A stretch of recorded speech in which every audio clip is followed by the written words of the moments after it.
राधे राधे दोस्तों। आज की हमारी कहानी है एक लोहार और एक जाट की। बड़ी ही जबरदस्त और मजेदार कहानी है। एक गांव में एक जाट रहता था। वो खेती बाड़ी का काम करता और घर का काम उसकी जाटनी करती थी। दोनों पति पत्नी नेक और ईमानदार थे। उस गांव में हर जाति के लोग अपना अपना काम धंधा करके जीवन गुजर बसर कर रहे थे।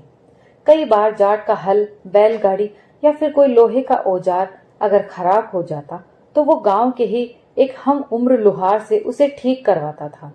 कभी अपने औजार को उसके घर ठीक करवाने को दे आता तो कभी ठीक करवाने के बाद उसे लेने के लिए जाता। इस तरह जाट और लोहार की घनिष्ठ मित्रता हो गई।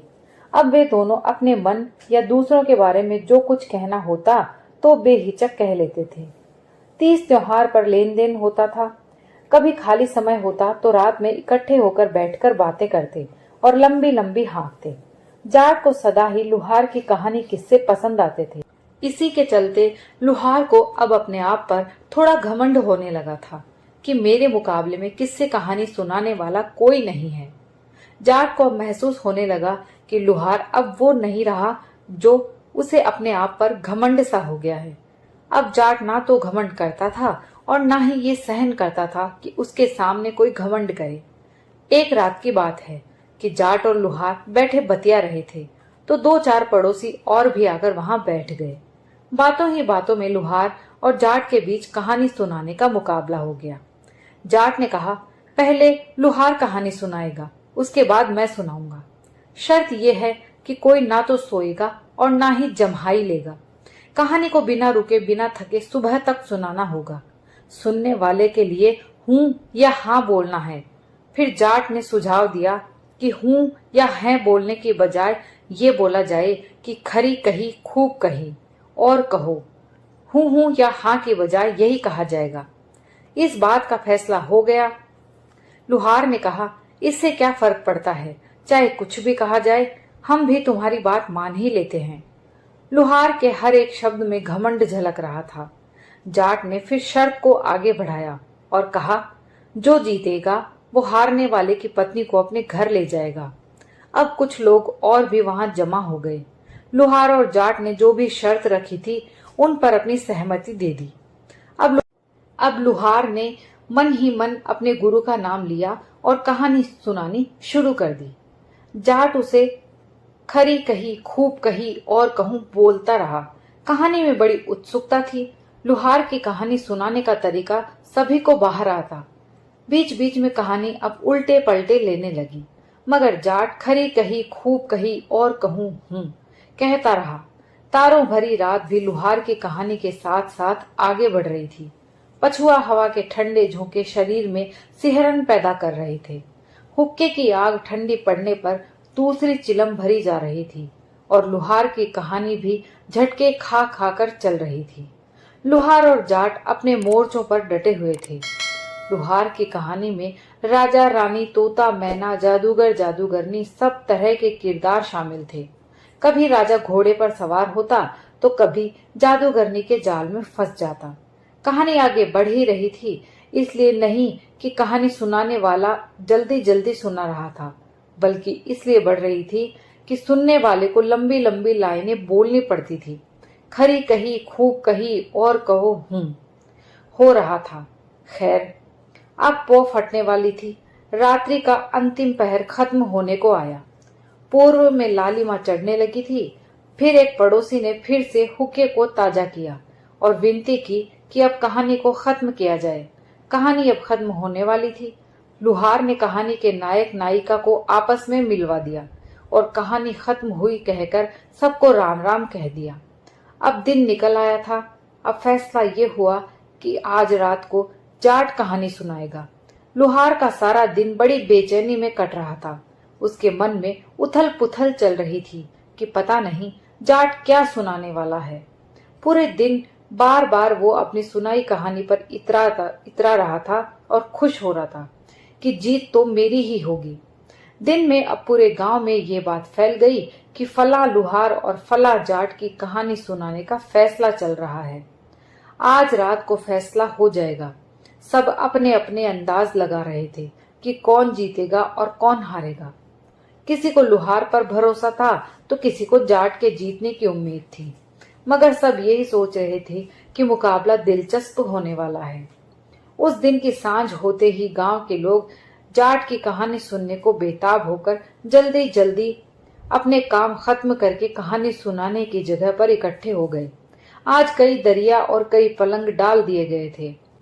आज श्रोता कल की तुलना में 4 गुना अधिक थे। अब रात को हुक्का लगाकर बैठ गए और जाट ने भोले बाबा का नाम लेकर अपनी कहानी कहनी शुरू कर दी। 50 साल पुरानी बात है। मेरे दादा के समय की उस साल की बारिश आषाढ़ महीने में अच्छी पड़ी थी। लुहार ने भी घमंड से जाट की बात को काटकर कहा कि उसने 10 बीघे जमीन में अच्छी जुताई की और बाजरा बो दिया। फिर जाट कहने लगा कि बाजरा फलने फूलने लगा, उसके पौधे खेत में दिखाई देने लगे। इधर दादा ने खेत की अच्छी गुड़ाई की कि सावन में भी अच्छी बारिश पड़ी। खेती ऐसी हुई कि एक एक पौधे पर 100-100 किल्ले निकल आए। फिर एक एक किल्ले के ऊपर 100-100 बाजरे के बंटे निकल आए। दादा इतनी अच्छी फसल को देखकर गदगद हो रहे थे। दादा के लिए मुश्किल तब आई। फिर लुहार ने कहा, खरी कही खूब कही और कहो। गांव के लोग सब ध्यान से कहानी सुन रहे थे। फिर जाट ने कहा कि दादा के बाजरे को किसी की नजर लग गई। कहीं दूर से चिड़ियों के झुंड आए और एक एक बाजरे के बंटे पर 10-10 चिड़िया बैठ गई। दादा से सब सहन न हुआ। उन्होंने खेत में ही अपना डेरा डाल लिया। चिड़ियों को उड़ाने लगा। दादा एक एक पौधे के पास जाकर चिड़ियों को पकड़े तो चिड़िया फुर्र उड़ जाती। जाट कहता ही रहा, हमारे दादा चिड़िया पकड़े तो चिड़िया फुर्र उड़ जाती। अब जाट के मुंह से यही शब्द निकलने लगे। जाट बस यही दोहराता रहा, पकड़े फुर, पकड़े फुर, पकड़े फुर, पकड़े फुर। लुहार कहने लगा, खरी कही खूब कही और कहो, खरी कही खूब कही और कहो। अब जाट कहे पकड़े फुर और लुहार कह रहा खरी कही खूब कही और कहो हूँ। इस तरह कहते कहते 1 घंटा बीत गया। सुनने वाले भी अब बोर होने लगे थे। लुहार भी अब इतनी लंबी लाइन बोलकर चिढ़ने लगा था। फिर लुहार ने जाट को टोकते हुए कहा, अरे भाई कहानी को आगे तो बढ़ाओ, ये पकड़े फुर क्या लगा रखा है। तब जाट ने कहा, अरे भाई ये कहानी ही तो है, इसमें मेरा क्या कसूर है और ना मेरे दादा का इसमें कोई कसूर है। अब चिड़िया ही इतनी बैठी हैं कि उड़ाने में तो समय लगेगा ही। हो सकता है 3 से 4 दिन भी लग जाएं। उन सभी चिड़ियों को खेत से उड़ाने में लुहार समझ गया कि आज तो जाट ने मुझे फंसा लिया है। सारी रात जाट पकड़े फुर कहता रहा और लुहार खरी कही खूब कही कहो उहूं कहता रहा। सुबह होते होते लुहार ने अपनी हार मान ली। जाट ने तत्काल उसकी पत्नी को अपने घर ले जाने की बात कही। लुहार अब घबरा गया। उसने बहस करनी चाही, मगर सभी शर्तें दोनों ने सबके सामने मानी थी। सब लोग इस मामले में चुप बैठे थे। सब ये सोच रहे थे कि लुहार के साथ ज्यादती हो रही है। लुहारी दरवाजे की ओट में खड़ी सब देख रही थी। वो घर की चौखट लांग कर जाट के घर चली गई। वो जाट के मस्खरी और मजा के स्वभाव को जानती थी। जाट उसे सदा इज्जत से बुलाता था। जाटनी ने उसे चाय पिलाई और घर के काम में हाथ बटाने को कहा। उस दिन अमावस्या थी और रविवार भी था। जाट ने कहा कि हम सारे गांव को खीर हलवा खिलाएंगे। पूरे गांव में त्योहार जैसा माहौल हो गया। लोगों को लुहार की नासमझी पर हंसी आ रही थी और जाट की चालाकी पर थोड़ा गुस्सा भी आ रहा था। वो सब खाना खाने आ गए। चुपके से जाटनी लुहार के घर गई और जाट की तरफ से बेफिक्र होने का लुहार को भरोसा दिलाया। विनती करके वो लुहार को भी भोजन पर बुलाकर ले आई। सारे गांव ने खीर हलवा खाया और आनंद लिया।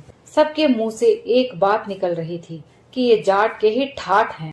आखिर में जाटनी ने एक परोसा तैयार किया और लुहारी को उसके घर सादर सहित छोड़ आई।